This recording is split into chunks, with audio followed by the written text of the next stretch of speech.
Pemirsa, untuk memantau data suara yang masuk dalam sistem informasi perhitungan suara atau Situng KPU, kita sudah terhubung dengan Bayu Pradana yang berada di Gedung KPU Pusat di Menteng, Jakarta. Selamat malam Bayu, silahkan laporan Anda dan bagaimana informasi terkini mengenai rekapitulasi suara di KPU hingga saat ini. Ya, Syafa, hingga malam ini kami sudah tidak melihat adanya aktivitas dari sejumlah petugas yang bertugas di KPU ini. Namun hanya saja masih ada sejumlah awak media yang masih terus mendatangi KPU ini untuk menyampaikan informasi terkait situng yang dilakukan oleh KPU. Dan sementara dapat kami sampaikan kepada Anda, Syafa dan juga pemirsa, bahwa hingga kali ini situng telah menunjukkan bahwa pasangan 01 ini masih unggul, di mana sedikitnya 14.000 suara sudah didapatkan oleh pasangan 01. Sedangkan untuk pasangan 02, suara yang didapat hingga kini masih mencapai 12.000 saja. Dan seperti inilah suasana di KPU saat ini. Ada layar besar yang memang menampilkan hasil dari situng yang ada, dan ini diupdate setiap 15 menit. Dan sementara itu juga dapat kami sampaikan ini kepada Anda bahwa tadi juga pihak KPU sudah melakukan press conference, di mana ini pihak KPU sendiri menjelaskan bahwa 1.511 dari total 2.767 ini sudah melakukan pemungutan suara ulang atau suara susulan maupun lanjutan. Dan juga Syafa dan juga pemirsa, KPU sendiri menegaskan bahwa nantinya 27 April ini ditargetkan bahwa dari seluruh suara ini sudah dapat harus sudah selesai atau sudah dihitung. Sementara itu juga tadi sejak dari pukul 5 sore ini KPU sudah menghitung bahwa dari petugas yang mengawal berlangsungnya pemilu kemarin sedikitnya sudah 90 yang meninggal.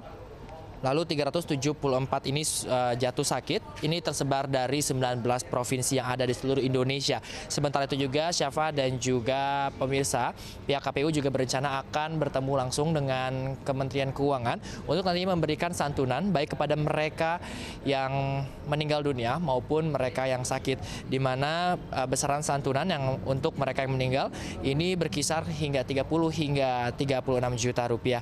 Sementara itu bagi mereka yang menderita cacat akibat kecelakaan ini akan menerima santunan maksimal 30 juta. Ini tergantung dari seperti apa keadaan mereka dan jenis musibah dari mereka. Lalu untuk mereka yang luka-luka ini maksimal akan mendapatkan santunan yaitu 16 juta, juga bergantung dengan kondisi dan juga jenis kecelakaan mereka.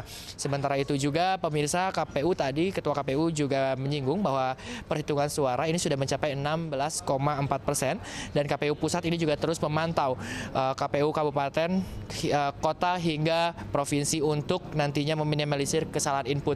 Dan juga pemirsa, tadi juga Ketua KPU ini sempat memberikan penjelasan dan berikutlah penjelasannya. Sekali lagi bahwa yang digunakan sebagai hasil resmi dari penghitungan suara ini adalah perhitungan suara, rekapitulasi suara secara berjenjang yang sekarang sedang berada di kecamatan. Jadi di kecamatan nih, kita masih tunggu, masih lama prosesnya. Kemudian nanti di kabupaten, di provinsi, baru kemudian di Republik Indonesia, di KPU RI pada tanggal 22 Mei yang akan datang. Jadi tunggu saja prosesnya. Sekali lagi, kemungkinan itu sampai saat ini tidak ada niat kami untuk melakukan kecurangan, tidak ada niatan kesengajaan. Dari kedua kubu ada kesalahan kok. Ya, dari kedua kubu ada kesalahan. Jadi memang kita pelajari. Ya, pemirsa, tidak hati-hati kami menghimbau kepada Anda untuk terus menjaga persatuan juga perdamaian Indonesia dan terus menunggu hasil dari real count yang akan dirilis KPU hingga 22 Mei mendatang. Syafa. Baik, terima kasih Bayu Pradana melaporkan langsung dari kantor KPU Jakarta.